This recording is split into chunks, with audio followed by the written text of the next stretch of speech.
Well, Gaffer, a well-earned point in our travels. I'm sure you'd agree. Yeah, I thought we gave them 2 ridiculously soft goals from the first 2 set pieces of the game, and then we've absolutely dominated the first half. And if we don't give away the soft goals, we go in front. We didn't want half time to come. I thought second half was much more even. They've probably ruined a couple of big chances that they've missed. We've missed a couple ourselves.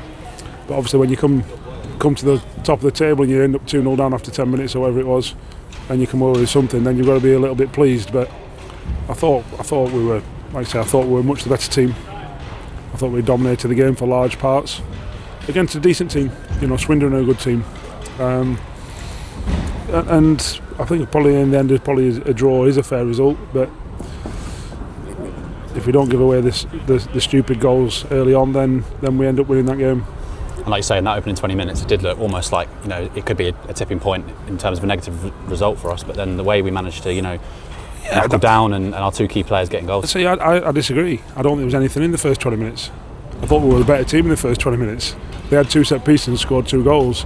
That's on the balance of play. I thought we were the better team. And then we went and consolidated that in the next 30 minutes or whatever it was. I thought first half there was a gulf between the 2 teams, if truth be told. Second half there wasn't. I thought Swindon showed why they're a good team. And like I say, we missed a big chance at the end. We've had a couple of other big chances. Harvey Rogers has made an unbelievable block, like an outstanding block, to prevent a near certain goal.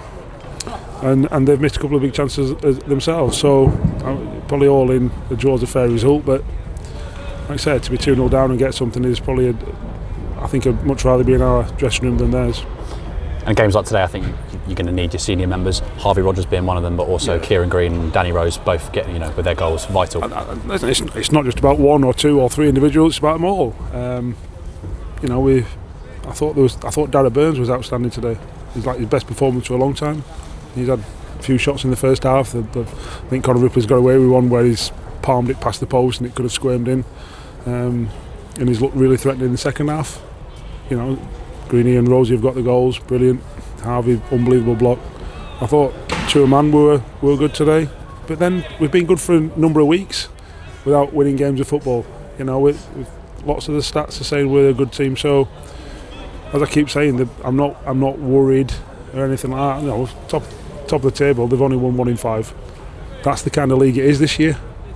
Anyone who puts 6 wins together is going to go from whatever it is, 10th, 12th to top of the league. They are, because it's that tight, and it'll be tight for a while. But we know we're performing well, and if we keep performing well, the results will come. Change at the back as well. Christie being suspended, Richard O'Donnell in for his second debut in his late 30s. Yeah. I thought took a bit of time to get into the game, but made some very important saves second half. He had nothing to do first half apart from pick the ball out of the net twice.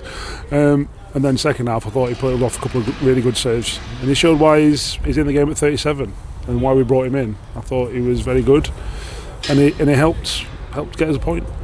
Darragh Burns, I know you've already focused on him, but in that second half particularly, it looked frustrating almost for him because he had so many chances. He looked like he's desperate for his first goal for the club. Yeah, look, we've been working hard with Darragh, where he ends up and where he finishes, and that's still work in progress.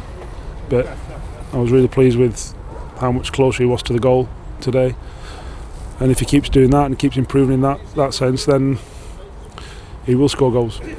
First time, I believe, Gezatori and George McEachran playing in a midfield pivot together in the league. And what did you make of that today? A bit of different personnel.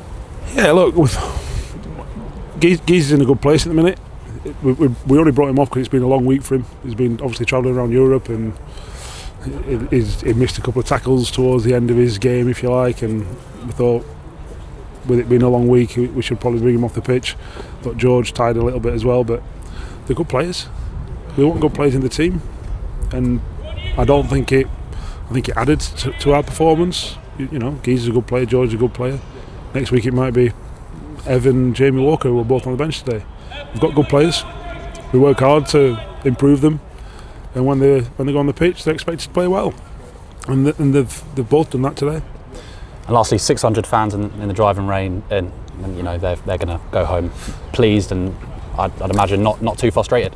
Yeah, I would hope that the fantastic fans that have come, because it's a long way, isn't it? It's a long way from Grimsby here. Have seen a decent performance, like a good performance. Two good teams, two committed teams, two teams trying to win a game of football. And I think they'll be satisfied. I'm never satisfied when you don't win, but at the same time, there's always room for improvement. But at the same time, sometimes it could be a really important point come 6 months' time. Super. Thanks, Gaff. Thank you.